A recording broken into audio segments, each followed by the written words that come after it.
They told us what monsters looked like, Anna Weiss would remember later. But no one told us they could stand quietly in the sun. Louisiana, summer of 1945, the air thick enough to feel in the lungs, like breathing through warm water, and the camp sat low against the earth, wooden barracks lined in rows, dust clinging to everything that didn't move, and even to things that did. The women had arrived before dawn, transported in silence, their uniforms damp with sweat before the sun had fully risen, their backs straight out of habit more than strength. They had been told many things before crossing the ocean, told in classrooms, in briefings, in whispers passed between those who had already seen too much. They had been told what kind of men waited for them here. They had been told what to fear. Anna stood near the edge of the formation, 24 years old. A nurse before the war had narrowed her world into survival and waiting. Her blonde hair pulled tight at the back of her head, her hands still, though her fingers carried the memory of work, bandages, pulse checks, quiet reassurances spoken in low voices. Now there was no one to reassure. The gates opened with a sound that was not loud, but final, wood against metal, and the women did not move at first. No one gave an order. No one needed to. They stepped forward together, boots pressing into dry ground that gave nothing back. The heat rose already, wrapping around their shoulders, settling into the fabric of their clothes. Anna kept her eyes forward. That was what discipline required. That was what survival demanded. But the world shifted at the edges of her vision. Movement, shapes, figures waiting beyond the open space. She did not look immediately. None of them did. It was not defiance. It was delay. A few more steps. One more breath. Then someone to her left slowed, just enough to be noticed. Another followed. The line lost its perfect rhythm. And then Anna looked.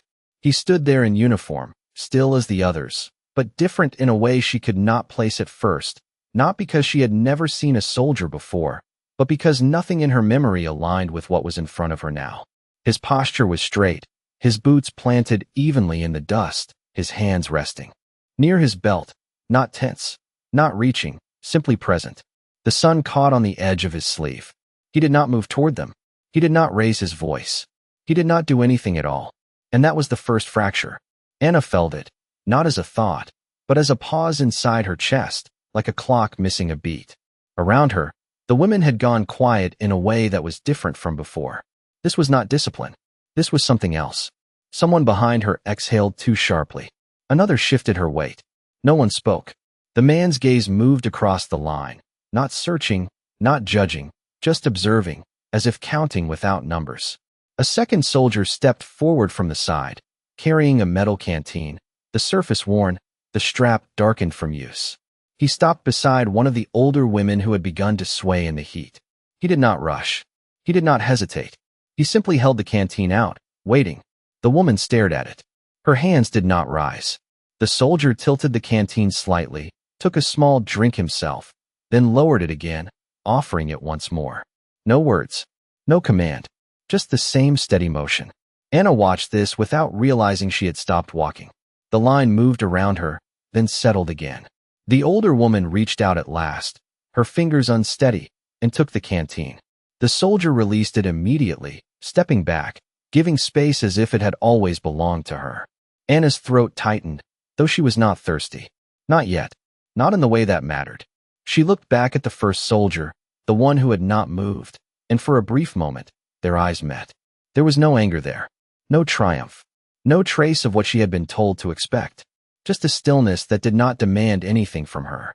And in that stillness, something began to loosen, not visibly, not enough for anyone else to see, but enough that Anna did not look away right away, enough that the world she had carried across the ocean no longer fit as tightly as it had the moment before. The line moved again, slower now, as if each step required permission that no one had been given, and the space between the women and the soldiers did not feel like distance but like something unseen, something carried across an ocean and set down here without anyone noticing. Anna felt the ground under her boots, dry and uneven, small stones shifting with each step, and she focused on that at first, on the simple act of walking, because it was something she understood, something that did not change no matter where she was. Around her, the air hummed with insects hidden in the grass beyond the camp, a constant sound that filled the silence without breaking it. No one spoke. The guards did not shout. There were no sharp orders, no sudden movements. Just the heat, the dust, and the quiet rhythm of bodies adjusting to a place that did not match what they had prepared themselves to endure. Anna glanced to her right. One of the younger women, Lise, barely 19, kept her eyes fixed on the ground, her lips pressed together so tightly they had lost their color. Her hands were clenched at her sides, knuckles pale, as if holding on to something that could not be seen. Anna recognized that look. She had seen it in field hospitals, in soldiers waiting for pain they believed was inevitable. It was not the pain that broke them. It was the waiting. Ahead, the older woman who had taken the canteen drank slowly, carefully, as if afraid the water might disappear if she moved too quickly. A thin line of it ran down her wrist, catching the light before disappearing into the fabric of her sleeve. The soldier who had offered it did not watch her drink. He had already stepped back, his attention shifting to the next small need that might appear, as if this was not an act worth noticing. That, more than anything, unsettled Anna. Kindness that announced itself could be measured, could be questioned, could be resisted. This did not ask to be seen at all. The group was guided toward the barracks without words, only gestures, a hand indicating direction, a slight nod that replaced command.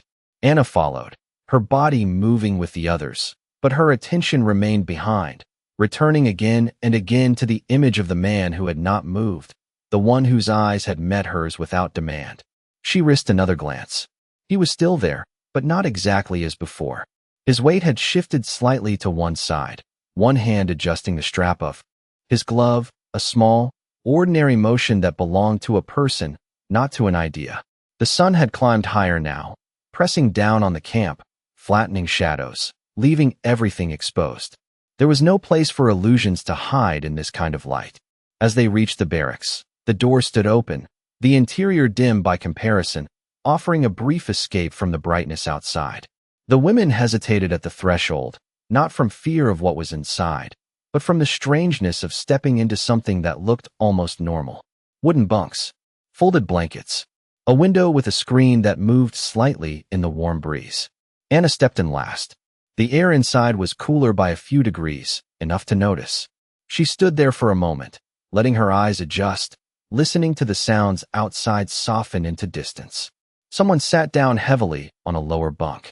Another exhaled, long and unsteady. Lise finally lifted her head, looking around as if searching for confirmation that this place was real. Anna moved to the nearest bunk and rested her hand on the wood. It was smooth in places, rough in others, worn by use, but not neglected. She pressed her palm against it, feeling the solidness of something built to last longer than a moment. Outside, footsteps passed by, steady, unhurried. Voices followed, low, indistinct, carrying no urgency. Anna closed her eyes briefly, not to rest, but to listen more clearly, to separate what she heard from what she had expected to hear. When she opened them again, the room was the same. Nothing had changed, and yet something had. Not in the walls, not in the air, but somewhere quieter, somewhere that did not show itself unless she stopped long enough to notice. She did not name it. She did not need to. It was enough that it was there. The room settled slowly, not into comfort, but into something quieter, something that did not press against the ribs the way fear had only hours before, and Anna noticed how the small sounds began to separate themselves from one another, the creak of wood as someone shifted on a bunk, the faint rustle of fabric as sleeves were adjusted, the distant hum of insects outside blending with the softer rhythm of footsteps passing beyond the walls. She sat down at last, the edge of the bunk firm beneath her, her hands resting on her knees as if she were waiting for instructions that never came. No one told them what to do. No one needed to. The absence of command was its own kind of instruction. Across from her, Lise lowered herself carefully onto the lower bunk, her movements cautious, as if the ground might change beneath her if she moved too quickly. She looked at Anna once, just a brief glance, then away again, as if confirming that the world was still shared, still real. "Did you see them?" Lise asked, her voice barely above a whisper, the words shaped carefully in English, practiced, uncertain. Anna did not answer immediately. She reached down and brushed a thin layer of dust from the edge of the bunk, watching how it lifted into the air for a moment before settling again, unchanged, as if nothing had happened. Yes, she said finally. The word felt smaller than it should have been. Lise nodded, though it was not clear what she was agreeing with. Around them, the other women had begun to move in small ways, adjusting blankets, sitting, standing, testing the space as if it might respond differently depending on how it was approached. No one laughed. No one cried. The reactions they had prepared for did not arrive. Anna leaned back slightly, letting her shoulders rest against the wall, the wood warm from the heat that had already soaked into it. She closed her eyes for a moment, and in that brief darkness, images returned, not from the camp, but from before, from rooms where voices had spoken with certainty, where explanations had been given as if they were facts that could not be questioned. She had listened then. She had believed what was placed in front of her because there had been no reason not to. Belief had been simple when the world was contained, when everything pointed in one direction. But now the direction had shifted, not loudly, not in a way that demanded attention, but in a quiet misalignment that she could not correct. Outside, a shadow passed across the window, briefly dimming the light that filtered through the screen. Anna opened her eyes and turned her head slightly.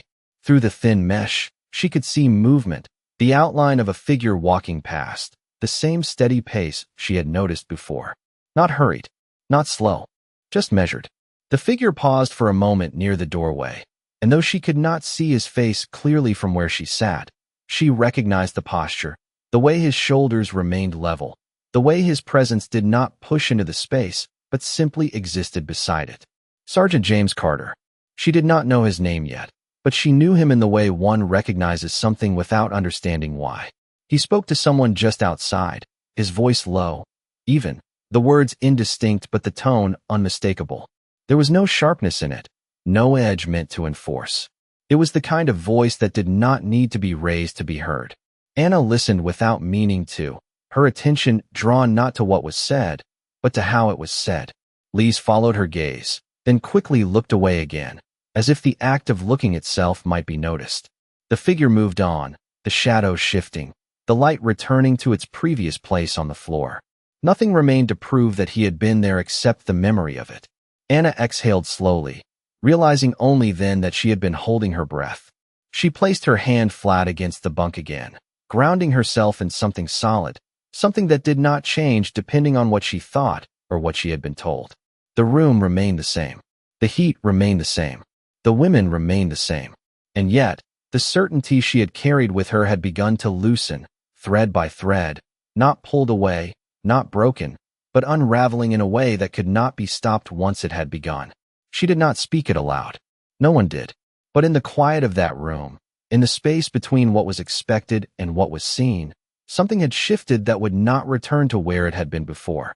Morning did not arrive all at once. It pressed in slowly through the thin window screen, turning the dim interior into something softer, something that revealed edges and textures that had been hidden the night before, and Anna woke before the others without fully understanding why, her eyes opening to the quiet before sound returned to the room. For a moment, she did not move. The air felt different, cooler by a few degrees, carrying the faint scent of wood and dust. And something else she could not name, something clean that did not belong to the places she had left behind. She sat up slowly, the blanket falling from her shoulders, her feet finding the floor where the boards were slightly uneven beneath her weight. Around her, the other women still slept or pretended to, their breathing steady, their bodies turned inward as if conserving what little strength they had regained. Outside, the first sounds began to gather. Footsteps, not rushed, measured, a door opening somewhere in the distance. The low murmur of voices that did not rise or sharpen. Anna stood and moved toward the window, her steps careful, not from fear of being heard, but from habit, the kind that remained long after its purpose had faded. She placed her hand against the wooden frame and looked out through the mesh. The camp stretched outward in straight lines, the morning light laying itself across the ground in long, pale strips. Men moved between buildings, their uniforms catching the light in brief flashes, their actions unremarkable, routine in a way that did not draw attention to itself. No one shouted. No one hurried. The day seemed to begin without urgency, as if there was time for it to unfold without force. Anna watched as one of the soldiers paused near a water barrel, lifting the lid and checking the level before setting it back down with care. Another adjusted the position of a crate, aligning it with the edge of the building as if small order mattered. These were not grand gestures. They were not meant to be seen. And yet, they were. A figure crossed her line of sight, familiar now in a way that surprised her. The same steady pace. The same level shoulders. Sergeant James Carter. He carried nothing in his hands this time. His gloves tucked loosely at his belt, his sleeves rolled just enough to reveal the line where fabric met skin. He stopped near the barracks door, not entering, not calling out, simply standing there for a moment as if listening to something beyond the walls. Anna remained still, her breath quiet, her eyes fixed without intention. He turned slightly, speaking to another soldier just out of view. The exchange was brief. A nod. A single word she could not hear. Then he stepped aside, allowing space rather than taking it, and the other man moved past him without hesitation. The motion was small, almost nothing, but it carried a weight Anna could not ignore. It was not authority. It was something else. Something that did not need to be asserted. Behind her, the room began to wake. Fabric shifted. A low voice asked a question in German, the words soft, uncertain. Lise stirred on the bunk, pushing herself up with slow movements, her hair falling loose around her shoulders. "Is it morning?" she asked, though the answer was already in the light. Anna did not turn. "Yes," she said. The word felt different now. Not heavier, not lighter, just changed.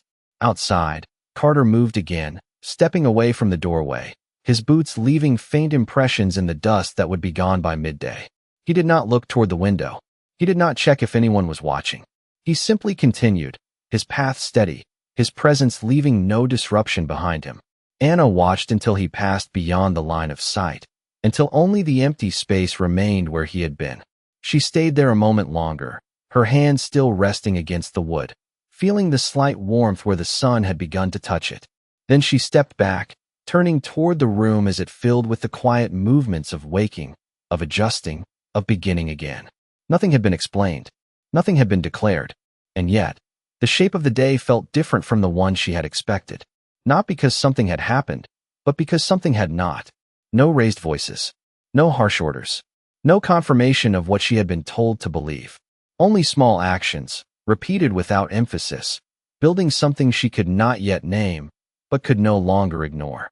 They were let out just after the sun had cleared the tops of the trees, not by shouted orders, but by a simple gesture, a hand motion that moved through the air and was understood without translation, and the women followed in a loose line that no longer held the rigid precision of the day before, their steps quieter, less synchronized, as if something inside them had begun to loosen without permission. The ground had warmed already, the dust rising in soft clouds around their boots, clinging to fabric and skin alike, and Anna felt the heat settle along her shoulders, not as a weight this time, but as something constant, something that did not change no matter what else did. They were guided toward a long wooden structure near the center of the camp, its doors open, the interior shaded but not dark, and the smell reached them before the space itself did. It was unfamiliar and familiar at the same time. Warm, solid, real. Anna slowed slightly as they approached, not out of hesitation, but because her senses adjusted before her thoughts could. Inside, tables were arranged in rows, simple and clean, the surfaces worn from use but not neglected, and along one side, soldiers moved behind a serving line with steady, practiced motions. No one rushed. No one raised their voice. The rhythm of the place was quiet, almost ordinary, and that, more than anything, unsettled the expectation she still carried. The women were directed to sit, again with gestures rather than commands, and they lowered themselves onto the benches with a caution that lingered from the night before. Anna sat beside Lise, her hands resting on the table, her eyes moving slowly across the room. Plates were set down in front of them, one by one, without announcement. Eggs, bread, something that smelled like coffee, rich and unfamiliar. The portions were not small. They were not measured in a way that suggested scarcity. They simply existed, placed there as if this were routine. Lise stared at the plate in front of her, her fingers hovering just above the edge of the table. "Is it safe?" she asked, her voice low, the question shaped by something older than the moment itself. Anna did not answer. She watched instead. A soldier moved down the line, placing plates with the same motion each time, his expression unchanged, his attention focused on the task rather than the reaction it might cause. Further down, another soldier took a sip from a cup, then set it back on the table beside him, not as a demonstration, not as proof, just as part of his own routine. Anna's eyes shifted, drawn again to a familiar presence. Sergeant Carter stood near the far end of the room, not behind the line, not directing, simply observing with the same stillness she had seen before. He did not scan the room for reaction. He did not measure their hesitation. He simply stood there, his posture relaxed, his hands at his sides, as if this moment required nothing from him beyond being present. Anna looked back at her plate. The eggs held their shape. The bread was soft where it had been torn. The coffee released a thin curl of steam into the air. Nothing moved. Nothing changed. She reached forward slowly, her fingers closing around the edge of the bread, testing its weight, its texture. It did not disappear. It did not shift. She brought it closer, pausing just before it reached her mouth, her breath steady, her eyes focused not on the food, but on the space around it, as if waiting for something to reveal itself. Nothing did. She took a small bite. The taste was simple, warm, real, not exaggerated, not hidden, just there. Lise watched her, then lowered her own hand, mirroring the motion without speaking. Around them, the room remained quiet. The only sounds the soft movements of eating, the occasional shift of a bench, the low murmur of soldiers speaking to one another in tones that did not carry beyond their immediate space. No one watched them closely. No one reacted to their hesitation. The moment passed without being marked. Anna chewed slowly, her gaze lifting once more across the room. Carter had not moved. Or perhaps he had, but not in a way that drew attention. His presence remained the same, unforced, unclaimed. And in that quiet repetition, in the absence of anything that confirmed what she had been told, Anna felt something settle differently inside her, not fully understood, not yet accepted, but no longer resisted in the same way. She did not speak. She did not need to. The act itself was enough. Work began without announcement, the same way everything else had begun, with a gesture, a direction indicated by the movement of a hand rather than the force of a voice. And the women were guided out of the mess hall into the open air where the sun had risen fully, pressing down across the camp in a steady, unchanging light. The heat had deepened, no longer soft, now something that settled into the skin and stayed there, and Anna felt it along her arms, across the back of her neck, in the slow rhythm of her breathing as she stepped forward with the others. They were divided into small groups, not by rank or background, but by simple necessity, the kind that did not explain itself, and Anna found herself beside Lise again, along with 3 others whose names she knew but did not speak at that moment. A soldier pointed toward a section of the grounds where wooden crates had been stacked unevenly, some shifted out of place, others leaning slightly, as if waiting to be corrected. No words followed, just the expectation carried in the gesture. Anna understood. She stepped forward first, her hands moving to the nearest crate, testing its weight before lifting. It was heavier than it looked, solid, filled with something that did not shift easily. She adjusted her grip, her muscles remembering the work of lifting bodies, of holding weight that did not belong to her, and she carried it a few steps before setting it down where the ground was level. Lise followed, slower at first, then more certain, her movements gaining rhythm as the task revealed itself to be simple, repeatable, something that did not change with each attempt. Around them, the same pattern unfolded. No one rushed. No one corrected them sharply. When a crate was placed slightly off, a soldier nearby would step closer, not to take over, but to nudge it a few inches into alignment, then step back again without comment. The correction was small. The tone was neutral. Nothing in it suggested failure. Anna noticed this more than she expected to. She had been prepared for scrutiny, for the kind of attention that measured every movement. This was different. This allowed space for adjustment without drawing attention to the mistake itself. She lifted another crate, her breath steady, the motion becoming easier as her body adapted. The work was not easy, but it was not punishing. It existed in a space between effort and routine, where time moved forward without resistance. A shadow fell briefly across the ground beside her, shifting with the angle of the sun, and she glanced up without thinking. Sergeant Carter stood a few feet away, Not close enough to intervene, not far enough to be absent, his eyes following the line of crates rather than any one person. He held a pair of gloves loosely in one hand, the leather worn, the edges softened by use, and he rolled them once between his fingers before slipping them back on, adjusting the fit with a small, practiced motion. He did not speak. He did not signal. But when one of the women struggled to lift a crate that had been packed too tightly, he stepped forward, not taking it from her, but placing his hand beneath one corner, lifting just enough to balance the weight. The woman adjusted her grip. He released it immediately. The crate settled into her hands, now manageable. No acknowledgement passed between them. No thanks. No reply. The moment ended as quietly as it had begun. Anna watched this without pausing in her own work, her hands moving, her body continuing, but her attention held in that small exchange. It was not the action itself. It was the restraint, the absence of ownership over the help given. Carter stepped back again, returning to the same distance, his presence unchanged, as if nothing had occurred that required recognition. The crates continued to move, one by one, the line straightening, the uneven edges becoming ordered without effort that called attention to itself. The sun climbed higher. Sweat gathered along Anna's temples, tracing a slow path downward, and she wiped it away with the back of her hand without breaking her rhythm. Around her, the others did the same, their movements now more aligned, not from instruction, but from repetition. The work settled into them. The space held steady. And in that steadiness, Anna felt something shift again, not as a thought, not as a conclusion, but as a quiet adjustment she could not reverse, a change that did not ask for permission and did not wait for agreement.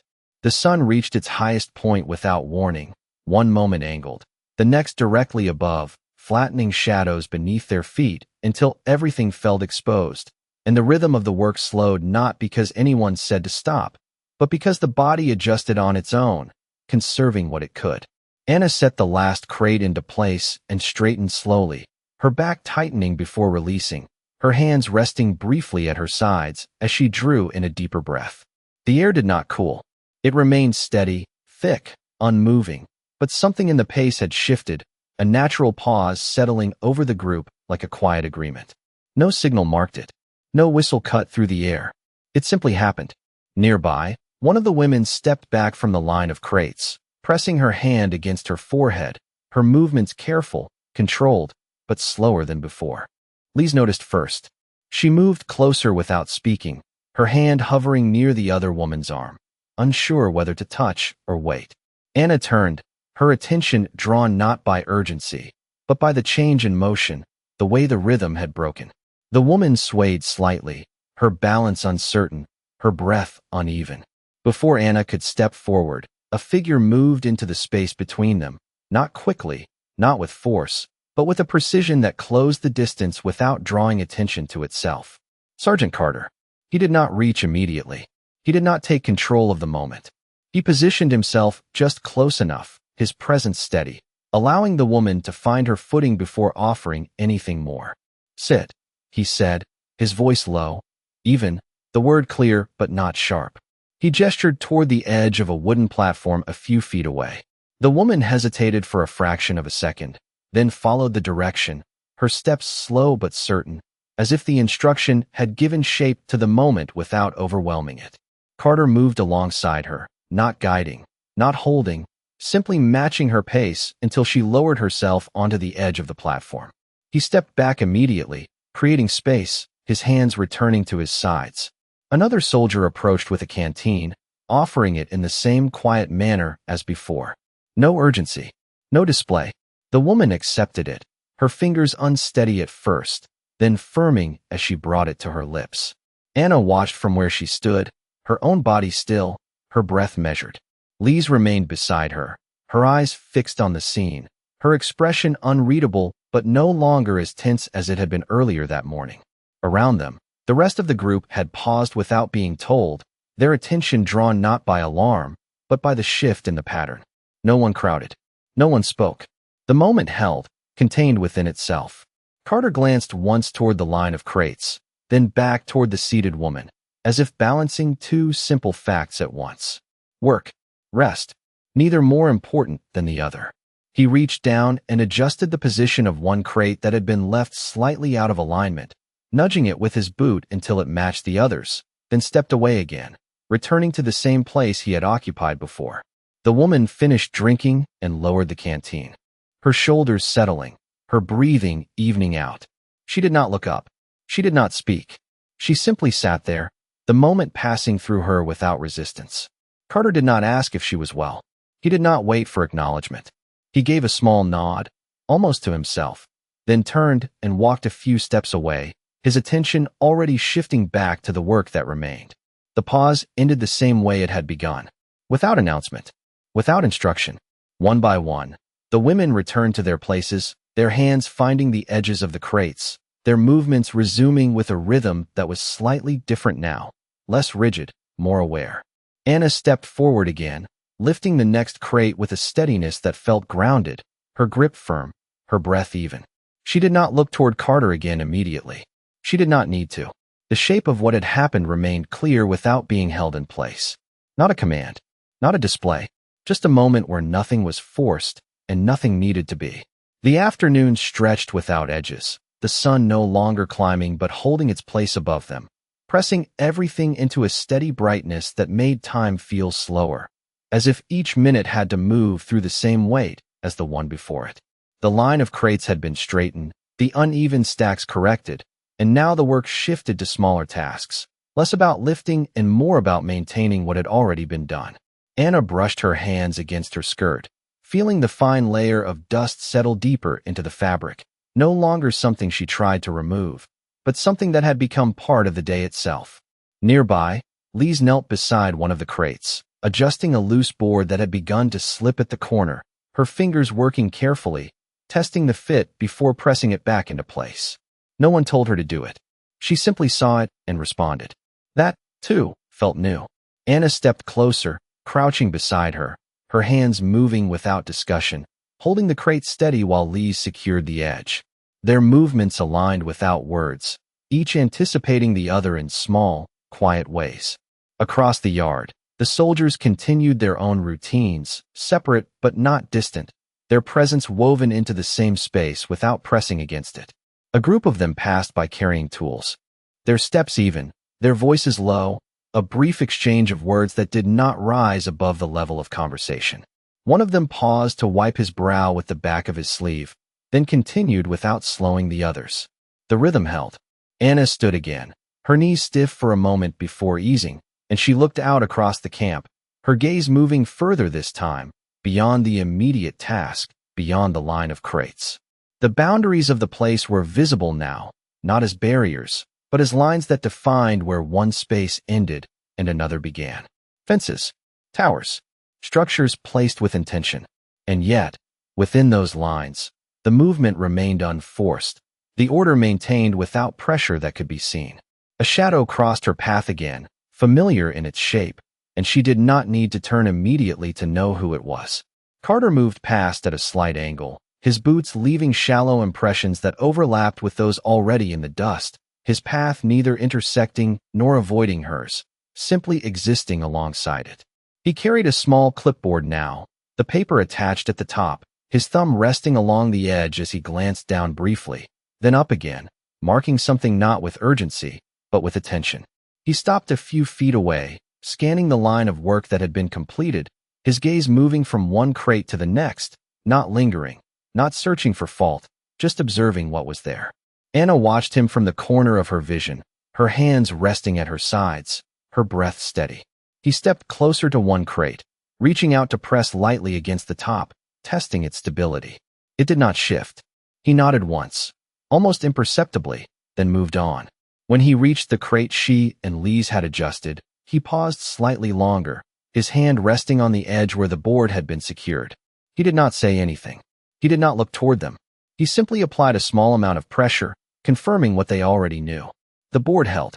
He removed his hand and continued walking, the moment passing without acknowledgement. Anna felt something settle in that silence, not recognition, not approval, but something steadier, something that did not depend on being seen. Lise glanced up at her, a brief look, questioning without words. Anna gave a small nod, nothing more, and Lise returned to her work, her movements more certain now, less tentative.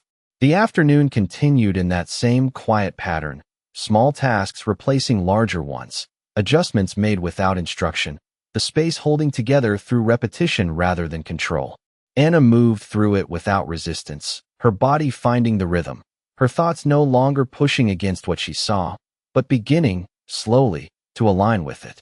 Not fully, not yet, but enough that the distance between what she had believed and what stood in front of her had begun to close, not in a single moment, but in a series of small, unremarkable actions that, together, carried more weight than anything she had been told before. The light began to soften almost without notice, not fading, not dimming, but shifting just enough that the edges of things lost their sharpness, and the heat, though still present, no longer pressed with the same insistence it had carried through the middle of the day. Anna felt the change first in her breathing, the air moving a little easier through her chest, the rhythm of it no longer something she had to manage. Around her, the work slowed again, not stopping, but easing, the tasks becoming smaller, more deliberate, as if the day itself were preparing to release its hold. Lise set down the last tool she had been using, her hands lingering on it for a moment before she withdrew them, brushing the dust from her fingers with a motion that had become familiar. No one called an end to the work. No signal marked the transition. It simply unfolded. Anna stepped back from the line of crates, her eyes moving over what they had done, the straight edges, the even spacing, the small corrections that no longer stood out because they had been absorbed into the whole. It did not feel like completion. It felt like continuation, as if the order they had created would remain even after they stepped away. A group of soldiers passed nearby, their pace unchanged, their voices low, one of them carrying a coil of rope over his shoulder, the fibers catching the last of the direct sunlight. Another adjusted the brim of his hat, tilting it slightly to block the angle of the light that now came from the side rather than above. These were small movements, unremarkable, and yet Anna found herself noticing them in a way she had not noticed anything before, not as details to remember, not as proof of anything, just as they were. Carter stood near the far edge of the yard, his position slightly removed now, as if the distance had shifted with the light. He no longer held the clipboard. His hands rested loosely at his sides, one thumb hooked briefly into the edge of his belt before falling away again. He looked out across the camp, not focusing on any one point, his gaze moving slowly, taking in what was there without needing to define it. Anna watched him for a moment longer than she intended, her attention drawn not by curiosity, but by the consistency of his presence. He had not changed throughout the day, not in posture, not in movement, not in the way he occupied the space around him. That steadiness had begun to feel familiar in a way she could not explain. Lise stepped beside her, her shoulder nearly touching Anna's arm, close enough to be felt but not announced. "It is different," Lise said quietly, the words shaped carefully, her English still uncertain but clearer now. Anna did not respond immediately. She followed Lise's gaze, though it was not clear what Lise was looking at. The camp, the work, the soldiers, all of it, or none of it. "Yes," Anna said at last. The word carried more weight this time, though it was no louder than before. They stood there for a moment, neither moving, neither needing to. Around them, the others had begun to drift away from the work area, guided again by those same quiet gestures, the day folding itself inward without resistance. Carter turned then, not toward them, but toward the path that led back across the yard. He took a few steps, then paused briefly, as if remembering something not urgent, something small. He reached down and picked up a stray piece of wood that had been left near the edge of the crates, placing it carefully on top of the nearest stack so that it aligned with the others. The motion was precise, unnecessary, and yet he did it anyway. Then he continued on, his steps steady, his presence receding without leaving a space that needed to be filled. Anna watched that final movement longer than the others, her eyes following the line of the wood now resting where it belonged. It was a small correction, one that no one had asked for, one that no one would have noticed if it had not been made. And yet, in that small act, something settled more clearly than anything else that had happened that day. Not in words, not in thought, just in the quiet recognition of what was done without being required. Anna turned away at last, her body moving with the others as they were guided back toward the barracks, the light continuing to shift behind them, the day closing without declaration. She did not look back again. She did not need to. The shape of it remained with her, steady, unspoken, and no longer easy to ignore.